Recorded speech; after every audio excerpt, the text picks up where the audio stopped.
হারানো শিশুদের খুঁজে বের করার কাজে সহায়তা করবে এমন মুখাবয়ব শনাক্তকারী একটি নতুন প্রযুক্তি উদ্ভাবন করেছেন যুক্তরাষ্ট্রের একদল গবেষক। নিখোঁজ শিশু ও তাদের অভিভাবকদের ছবি অতি দ্রুততার সঙ্গে মিলিয়ে দেখবে প্রযুক্তিটি। পিটিআই জানায়, এটি ব্যবহারে সুফল পাবে অভিভাবকদের পাশাপাশি পুলিশও। ইউনিভার্সিটি অব সেন্ট্রাল ফ্লোরিডার গবেষক দল অনলাইনে 10,000-এরও বেশি ব্যক্তির ছবি ও তাদের শিশু সন্তানের ছবি বিশ্লেষণ করে এই প্রযুক্তি উদ্ভাবন করেন।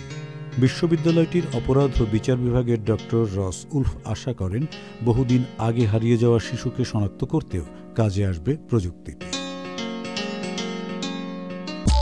NRBC ব্যাংক, সুখবর প্রতিদিন।